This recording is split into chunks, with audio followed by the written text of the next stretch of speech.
Shabbat Shalom. Nice job, Eric. That's great. In my family, we divide up the different tasks that some people like to do, some people don't like to do, and one of mine is grocery shopping. My wife doesn't really love to do it. I'm happy to go grocery shopping. Never a problem when we lived in New York City. Now I have learned that I just cannot go to Giant on Friday afternoon, right? Or I think that this week I saw more congregants than not congregants. And it becomes just a chatting, schmoozing, B'nai Mitzvah planning session in the frozen foods aisle. And I know that that's not unique to me or to rabbis. It's really all public officials. But what I didn't actually know is it's actually quite ancient. Because there's a story in the Talmud that Rabbi Gamliel is at the grocery store shopping, and Akiva sees him in the meat section and says, "I've got a question for you," and asks him a question about the Torah. And this story appears in 3 different places in the Talmud with 3 different questions. So we don't quite know what it was, or maybe it was a really long conversation in the meat aisle. But one of the questions that Akiva asked Gamliel in the grocery store is about this morning's parsha. So what we had in the parsha here, when Jacob is wrestling with whomever Jacob is wrestling with in the middle of the night, and the sun comes up, but the line there in the Torah says, Vayishlach lo hashemesh. Vayishlach, it is raised, it is thrown up, lo, for him, hashemesh. Well, wait a second. The sun rose for Jacob?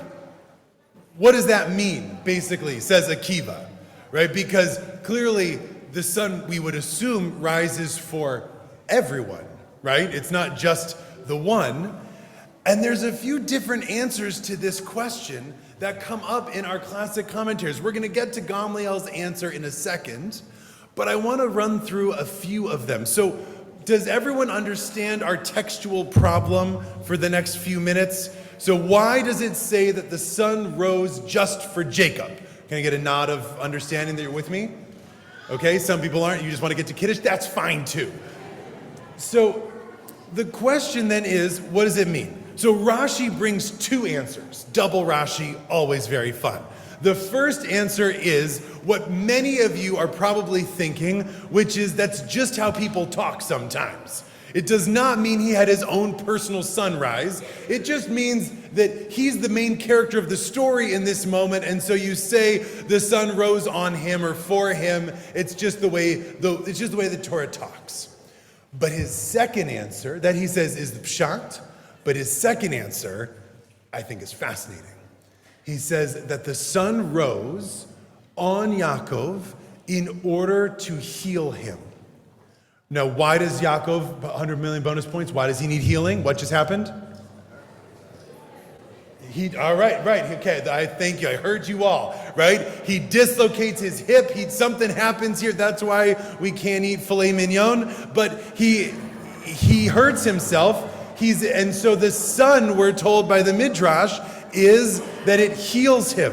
There was healing power to the sun. What?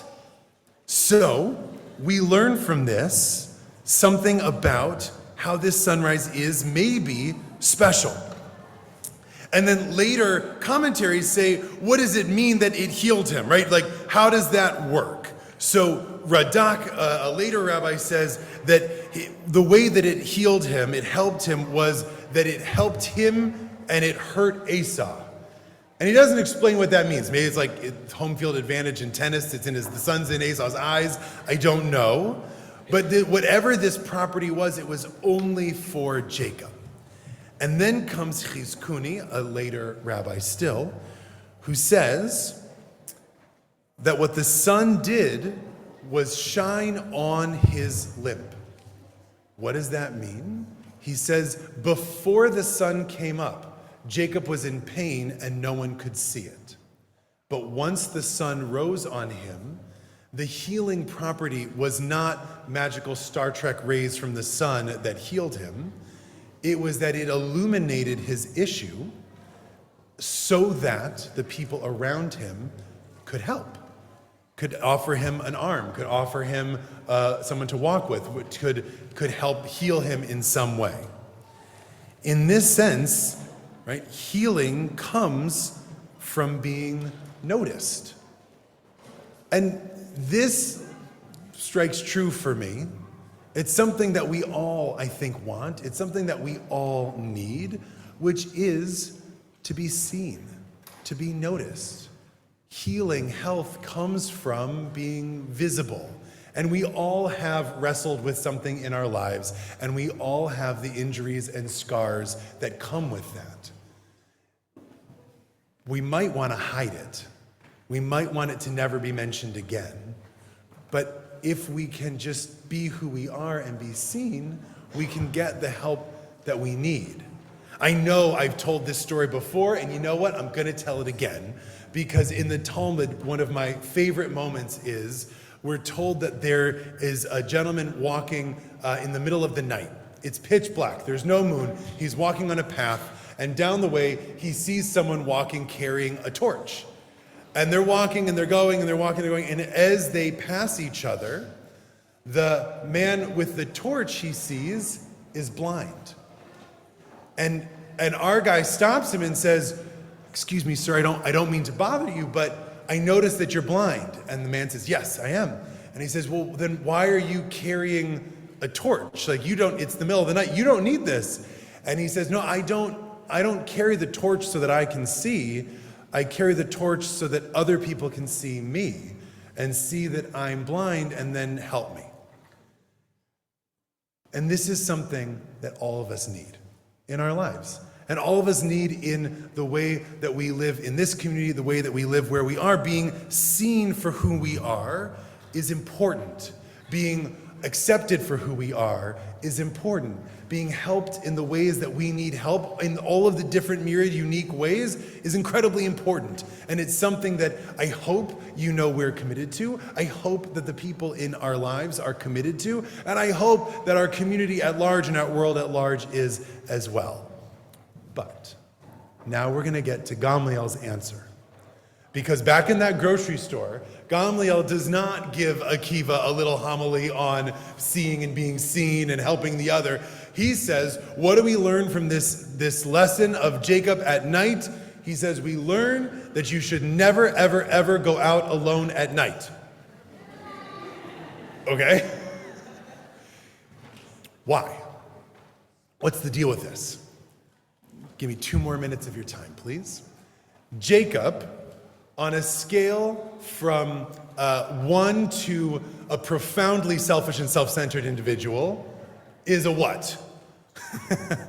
I'm going to go with profoundly selfish and self-centered individual. And a good man, sure, fine, great, patriarch, okay, awesome, great. But throughout his story, he is the only person he seems to care about. Right? He steals the birthright. He's grabbing on to get out of the womb. He steals the blessing. He runs away. He's got more wives than anyone else. He steals from Lavan. He is the main character in his story through and through. And then he even passes it on to his children.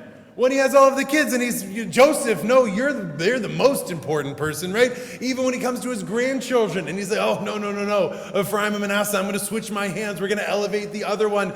And the last words that Jacob says are, don't forget me and bury me up by my parents right in the cave. Okay, now Jacob might come by his trauma honestly. I'm not judging. But I am noting that Jacob really is a sort of paradigmatic ancient hero in that he is relatively selfish and all about himself. And he fits into that even in his nighttime vision, right? Because a motif in classical literature, in the Greek poetry, is the hero is awake at night, and then they come out in the next day with some sort of heroic thing that they're going to do, and then the romantics in literature pick up on this, and they sort of create this motif of the, scholar or the hero or the organizer or the whatever it is who's up all night, who's got this mission and this burning drive, right? Think of the way we tell the story of Herzl, right? Who just can't stop but bring this whatever gift they have into the world, and thank God that they do, but without them nothing could happen, and it's all about them. Jacob embodies this for all of us, and I think when the rabbis say don't go out at night, they're trying to push us away from this, because it is important to have big ideas. It is important to be a hero in a story. We need heroes in our world for sure. But we also have to remember that the sun also rises on everyone. And part of what it means to be a part of a community, and part of what it means to be part of our religion, is that we actually give to others. And that we are obligated to others as much as they are obligated to us. And that the world isn't made better just by one hero up all night trying to do their best, right? The world is made better by all of us working together. And so we have to think about both of these things, because a community needs to be a place that sees you with a spotlight, scars and all, and you are seen and you are here, and we are that place. It is also a place where we all blend together. And we all bring who we are into one big place and make ourselves better, because we are more than the sum of our parts. And this is not something that's new, and it's not something you haven't heard before. The words of Hillel are well worn. If I am not for myself, who will be for me? And if I'm only for myself, what am I? But like long-term investment plans, every once in a while, we got to rebalance. And make sure, that was a very specific joke. Thanks for the 3 chuckles that I got. So think about it for just a second. Where are you in that balance right now? Is the sun rising for you? We all deserve that. We all should have a moment in our life where we think, it's all working out for me. And that sun is doing exactly what I needed to do, and it is healing, and I am seen, and thank heaven for that. And we also have to have moments where we're seeing others. And we're the person walking at night, not with the torch, but just helping the ones that we see. So, who have you been this week? Who do you need to be in the week to come? How's that balance doing for you? All of us have to find it, and all of us have to make it for one another, so that we can be seen and help and helpers. Shabbat Shalom.